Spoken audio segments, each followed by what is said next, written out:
Chapter 1, The Requirements. In order for this guide to work, you must have the following requirements.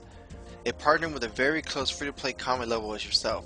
The max you could go is plus or minus 6 levels, but it is highly recommended not to have a huge level difference. One member with 85 magic and teleblock, and the other with 13 summoning to summon a thorny snail. Recommended skills or items. These are not required to skull bots but are helpful in sculling them. For the Sculler, protection from melee and tanking gear. For the Rifter, magic for ice splits. Chapter 2, the setup. Typically, you want to have enough materials to skull bots, survive a few hits from the bots, and survive potential attacks from real PKers. These are a few basic setups on both scouting and sculling. You can change the variations if you want, but the basic requirements are needed. For the Sculler, you will need anti-dragon shield, glory or teleport out of the wilderness, teleblock runes, mage offensive armor, tanking armor, a staff of air and mine runes, food, super defense potions or Ceradomin brews. For the Rifter, anti-dragon shield, glory or teleport out of the wilderness, ice blitz runes, potential of high specking weapons such as dragon claws or AGS, mage offensive armor, food, super set, and around 5 plus thorny snail pouches. This setup can be modified to your own PKing style. Chapter 3, Scouting. So what is a bot? So a bot is basically a program that can do certain commands without a human. In Runescape, this is considered against the rules and your account can be banned if you're caught. In order to see how a bot looks like, simply look at the following. The name. Bots usually have names that look like you just banged the keyboard to form a word. Combat levels. Most bots range around 80 to 100 combat, with 80 to 90 being the most common. The max level a bot can have is 113 in free-to-play combat. Bots typically have no skills besides melee. Repetition actions. Bots only move when they see the green dragons. That or perform the same actions over and over again. Non-responsive. Most bots never talk and never react to the surrounding players. So getting there. Once you have gotten your stuff, head a little bit north of the GE or northeast of Edgeville until you reach this side of the wilderness wall. Remember that this place is all multi-combat and the potential clans can attack you. So now just run north until you see the first Chaos Rift around level 5 Wilderness. Enter the rift and go to the southmost portal until you reach the Green Dragon Lair. Firstly, this lair has a lot of Green Dragon bots indicated in this clip. However, not all of them will be able to skull or even enter the wilderness, and that's what I'm about to explain. So the avoidable bots. The what lies below bots. These bots normally wear the following: whip, granite body, dragon plate legs, dragon med helm, and dragon boots. The easiest way to identify these bots is to simply look at the risk. Typically, a bot that will go through the wilderness would not risk more than 3 valuable items. These bots are to be avoided when scouting, as they do not enter the wilderness, but rather the Chaos Rift after finishing the What Lies Below quest. Also, the longer but most accurate way to check these bots is to see if they have 35 rune crafting or more. 35 rune crafting is the requirement for the quest. The next type of bot to look out for is the rune running bot. These bots go through the wilderness, but their chance of getting skulled is less than 10%. To identify these bots, simply look at what they're wearing. Whip, rune chain body, and rune plate legs.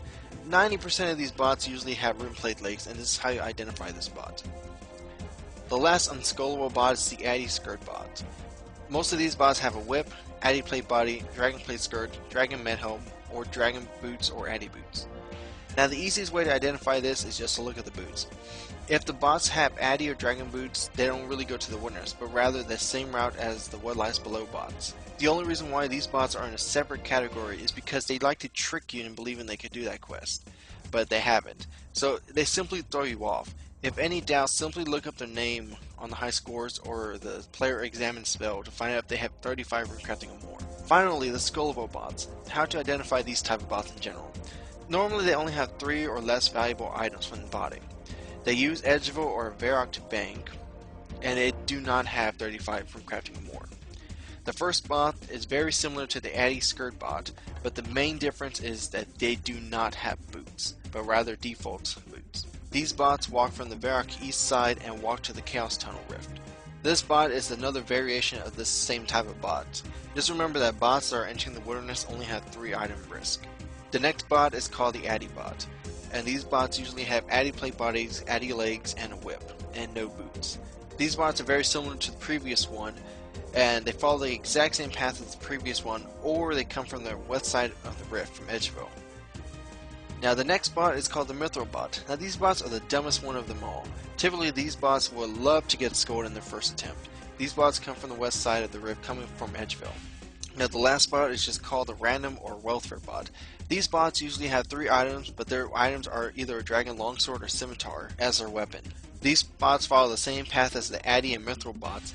Also, random bots are just players attempting to bot with 3 items that are unheard of when botting, like this picture here with the Fire Cape Torso and Dragon Scimitar that we got scolded.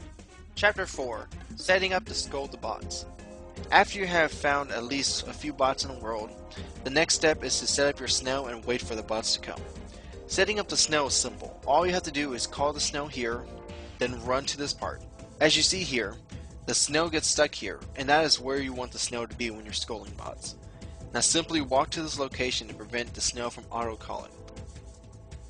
All the scholar has to do is remain on the hill and be ready to cast a Teleblock spell when the bot comes in range.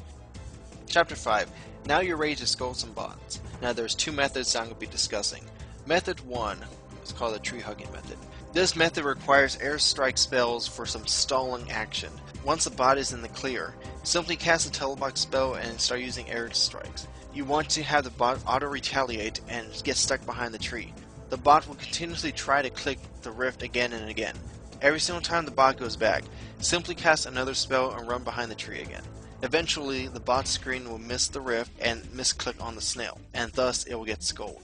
This method is good if you're trying to stall for your partner to get the snail ready, someone is banking, or there's multiple bots coming. Now method 2 is called the hit and run tactic. This method requires an air staff spell or kicking. I find the air strike spell to work better since you don't hit as high as if you're kicking. You want to cast a Teleblock spell once you see the bot in the clear, and then all you do is simply attack and move away from the rift till it misclicks on the snail. However, I found the perfect way to skull him very fast. Once you attack the bot, simply move 1 square north until it hits you. You have to cast 1 more spell and move that very second to at least 2 squares east of where that bot is. The bot would already have clicked the rift by that time, but since you're moving his screen slightly, it will misclick almost instantly and click on the snail and get scolded. So pros and cons on these methods. The tree hugging method is good, but bots are starting to wait longer before they click back on the rift after they get stuck behind the tree. Don't get me wrong, it still works, but there's bots that are already being updated to avoid this. Now on the hit and run method, this method is very risky solely on the fact that you're constantly getting attacked by thugs and the bot. Now green dragon bots are basically like this. They all have melee stats, no prayer, range, magic, or summoning combat levels. Thus that means their attack and strength are very accurate. Typically a max green dragon bot will be 113 combat, and this is with 99 attack, strength, defense, and HP. This is why the scholar needs to have good tanking armor, a super defense potion, protection from melee, and possibly turmoil for the best prayer defense bonus. The other downside of this is massive amount of right clicking and left clicking. You have to make sure you don't click your friend's snail, as there's a high chance that the delay from the airstrike attack will make the bot go underground. Chapter 6. Examples. I think the best way to understand how to scold bots is to see them in action. Now before I do, I would like everyone to go check my channel after this video, Set of Sorcerer. Now I'll be posting all the bot killing video clips on that channel so you can see all the possible methods that I did in order to get these bots. Also, I would really appreciate it if you would like this video and show it to someone you know. The more people doing this, the less bots we have to worry about. If you have any concerns or questions, feel free to leave me a YouTube message on my own channel. Besides that guys, I hope you guys enjoy and I'll talk to you guys later.